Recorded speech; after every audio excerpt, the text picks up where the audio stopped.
ఒక పురాతన గ్రంథం.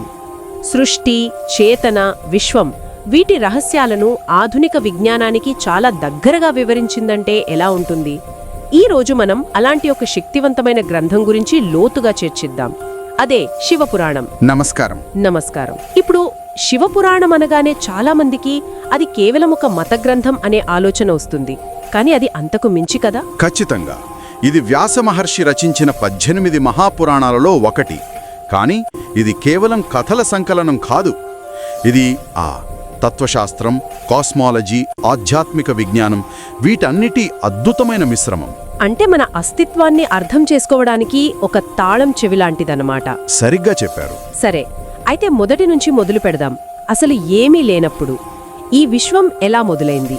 శివపురాణం దీని గురించి ఏం చెబుతోంది? ఇది చాలా ఆసక్తికరమైన ప్రశ్న. శివపురాణం ప్రకారం సృష్టికి ముందు ఏమీ లేదు. ఏమీ లేదంటే అంటే కాంతి, చీకటి, సమయం అవేవీ లేవా? అవేవీ లేవు. వర్ణించడానికి కూడా వీలు కాని ఒక సంపూర్ణ శూన్యం. కాని ఆ శూన్యంలో ఒకే ఒక్కటి ఉంది, స్వచ్ఛమైన అనంతమైన చైతన్యం. దానినే నిష్కల శివ అంటారా? అవును, నిష్కల శివ, నిర్గుణ బ్రహ్మం. అంటే రూపం లేని, గుణాలకతీతమైన ఒక ఉనికి. ఒక్క నిమిషం, ఈ పదాలు కొంచెం బరువుగా ఉన్నాయి. సాధారణ మాటల్లో చెప్పాలంటే దీని అర్థమేమిటి? మంచి ప్రశ్న. దీన్ని ఇలా ఊహించుకోండి. సముద్రం లోపల అలలు లేనప్పుడు ఎలా నిశ్చలంగా ఉంటుందో అలా ఆ అనంతమైన చైతన్యమే శివుని మూలతత్వం.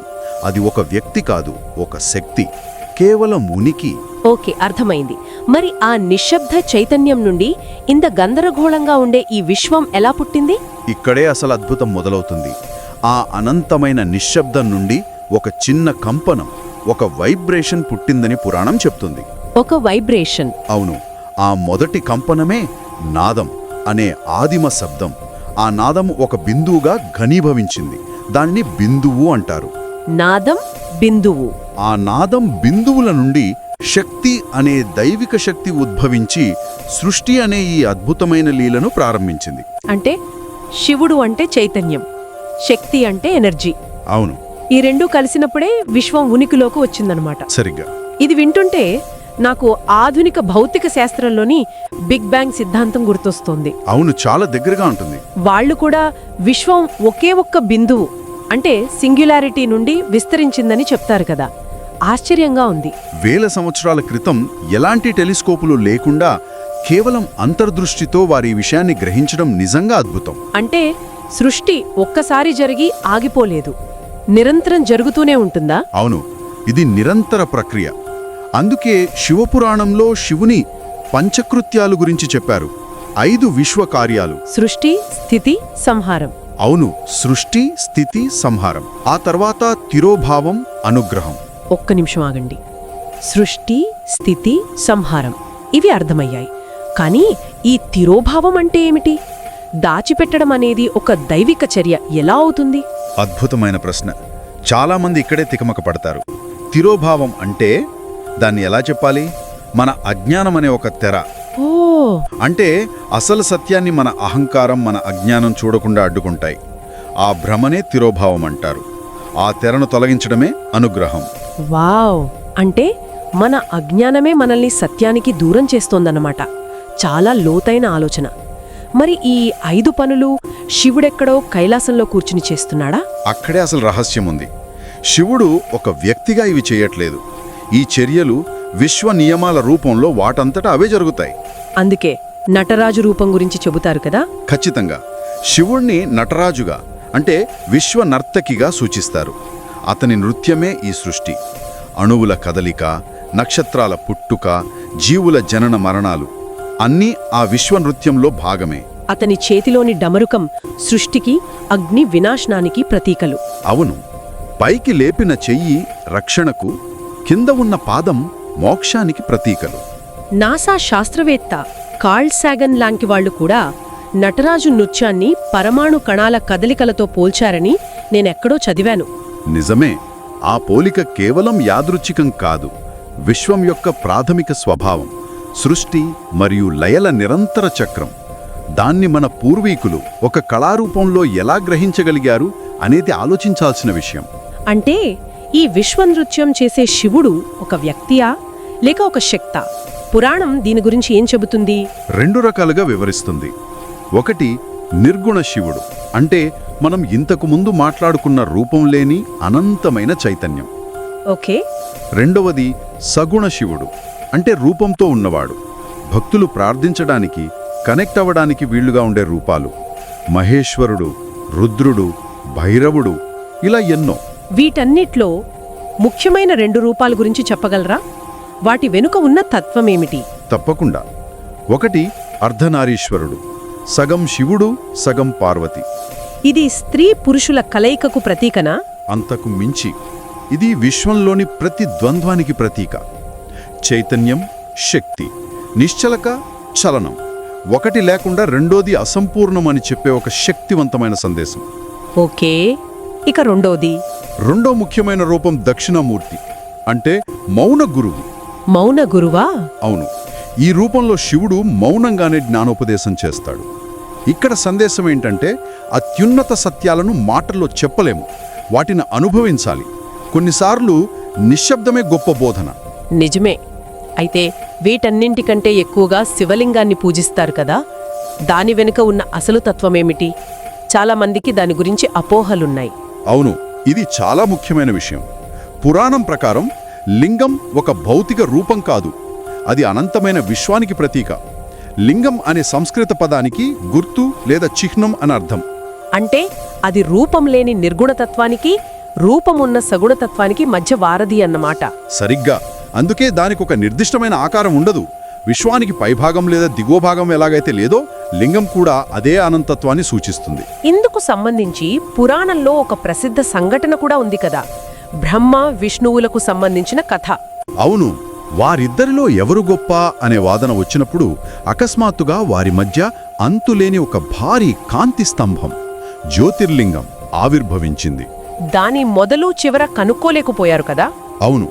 యుగాలు గడిచినా వారిద్దరూ దాని అంతు కనుక్కోలేకపోయారు. అప్పుడు వారికి అర్థమైంది, అసలైన సత్యం వారి అహానికి, పరిమితులకు అతీతమైనదని. ఆ అనంతమైన కాంతి స్తంభమే శివుని నిర్గుణ తత్వం. అందుకే భారతదేశంలోని 12 జ్యోతిర్లింగాలు అంత పవిత్రమైనవిగా భావిస్తారు. ఖచ్చితంగా. ఇంతకీ శివుడు ఒంటరి కాదన్నమాట. శివశక్తి ఐక్యత గురించి పురాణం ఇంకా ఏం చెప్తుంది? శక్తిలేని శివుడు శవం అని పురాణంలో ఒక వాక్యం ఉంది.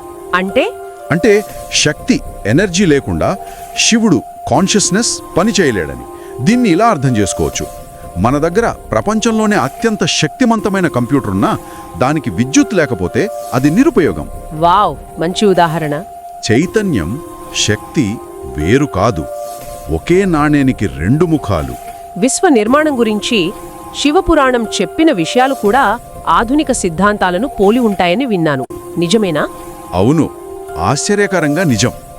ఇందులో 14 లోకాల గురించి ప్రస్తావన ఉంది. 7 ఊర్ధ్వలోకాలు, 7 అధోలోకాలు. ఇది మల్టీవర్స్ లేదా ప్యారలల్ యూనివర్స్ సిద్ధాంతాలను పోలి ఉంది. అంతేకాదు, యుగాలు అనే కాలచక్రాలు, కల్పాలు అనే సృష్టి చక్రాల గురించి కూడా వివరిస్తుంది. ఒక కల్పం అంటే సుమారు 4.32 బిలియన్ మానవ సంవత్సరాలు. ఇది ఆధునిక విజ్ఞానం ప్రకారం భూమి వయసుకు చాలా దగ్గరగా ఉంది. ఇది యాదృచ్ఛికం అవ్వడానికి అవకాశం చాలా తక్కువ. ఖచ్చితంగా. ఇంత లోతైన సమాచారం తర్వాత నా మనసులో ఒకటే ప్రశ్న మెదుతోంది. ఈ విశ్వరహస్యాలన్నీ తెలుసుకొని మనం ఏం చేయాలి? దీని ఆచరణాత్మక ప్రయోజనమేమిటి? సరైన ప్రశ్న అడిగారు. శివపురాణం కేవలం కాస్మాలజీ గురించి చెప్పి వదిలేయదు. అది అంతర్గత పరివర్తనకు స్పష్టమైన మార్గాన్ని కూడా చూపిస్తుంది. శివయోగాల గురించా? అవును. ఇందులో 4 రకాల శివయోగాలను వివరించారు.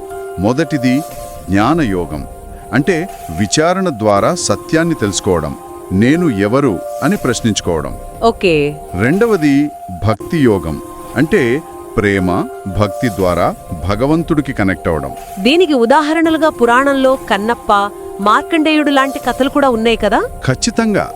కన్నప్ప అనే వేటగాడికి పూజా విధానాలు తెలియవు, కానీ అతని భక్తి ఎంత స్వచ్ఛమైనదంటే శివుని కంటి నుండి రక్తం కారినప్పుడు ఆలోచించకుండా తన కన్నునే తీసి అర్పించడానికి సిద్ధపడ్డాడు. అది స్వచ్ఛమైన భక్తికి నిదర్శనం. అవును. ఈ కథలు ఏం చెబుతున్నాయంటే శివుడు మన హోదా, జ్ఞానం చూడడు, కేవలం మన హృదయాన్నే చూస్తాడు. అందుకే శివుడిని ఆశుతోష్ అంటారు, సులభంగా సంతోషించేవాడు. ఇక మిగిలిన 2 యోగాలు? మూడవది క్రియాయోగం. ఇది శ్వాస, ప్రాణశక్తి, మంత్రాల ద్వారా మన అంతర్గత శక్తిని జాగృతం చేయడం. 4వది రాజయోగం, అంటే ధ్యానం ద్వారా మనస్సును నిశ్చలం చేసి ఉన్నత చైతన్యంతో ఏకం కావడం. ఈ యోగాల అంతిమ లక్ష్యం మోక్షం పొందడమేనా? అవును, అహంకారం, కోపం, దురాశ వంటి మనోవికారాలను అధిగమించి మోక్షం పొందడం. మోక్షం అన్నారు కదా, అసలు మరణం తర్వాత ఏమి జరుగుతుందని శివపురాణం చెబుతోంది. ఇది చాలా మందిని తొలిచే ప్రశ్న. శివపురాణం ప్రకారం మరణం ఒక ముగింపు కాదు, అది ఆధ్యాత్మిక ప్రయాణంలో ఒక మజిలి మాత్రమే. అంటే శరీరం పంచభూతాలలో కలిసిపోతోంది, కానీ సూక్ష్మ శరీరం అంటే మనస్సు మన కర్మల ముద్రలను మోసుకెళ్తూ తదుపరి ప్రయాణానికి సిద్ధమవుతోంది. మోక్షం లభించే వరకు పునర్జన్మ చక్రం కొనసాగుతోంది. ఇది వింటుంటే ఆధునిక నియర్ డెత్ ఎక్స్పీరియన్స్ పరిశోధనలో చెప్పే విషయాలు గుర్తొస్తున్నాయి. వాళ్ళు కూడా శరీరం చనిపోయినా చైతన్యం కొనసాగుతోందని చెబుతారు. నిజమే. ఆశ్చర్యకరంగా ఇలాంటి వర్ణనలే మన పురాణాల్లో వేల ఏళ్ల క్రితమే ఉన్నాయి. మరి వీటన్నిటి అర్థమేమిటి? ఈ మొత్తం చర్చ సారాంశమేమిటి? సారాంశం చాలా సరళమైనది, కానీ చాలా శక్తివంతమైనది.